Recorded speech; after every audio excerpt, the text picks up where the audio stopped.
Ruski Kerestur na koncu toho roku porichtanši dočeka dišč i šnih, točnejše atmosferski vody, ktorí nastávajú jak ich pošlidok, dzekujúci akcii miestnej zajednici javného komunálneho podprijemstva Ruskom, ktorá počala u tým месяце preшлого тижня.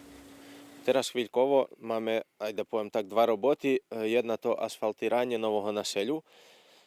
Це було в фінансійному плану, значить, за йдучий рок. Ми приручили 2017, потім ще то не стигло з роботами. І друга робота то копання яркох. Робота почала того тижня і почали робити від каналську річку, від моста на главній улічці, у блоку 3 відносно улічки Євгена Сопки. Далі роботи ще далі наставлять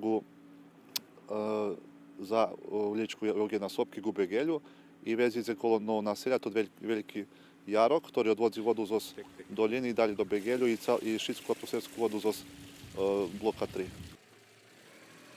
Попри асфальтування улицах і чистення яркох, у Ruským Keresture postavena i nova transportna signalizacija, bliščatša i obačljivša za šitskih učešnikov transportu, a prave taka i budze potrebna dok še nadvalal na cahnju poznoješenskih mari, dižđi i molhi.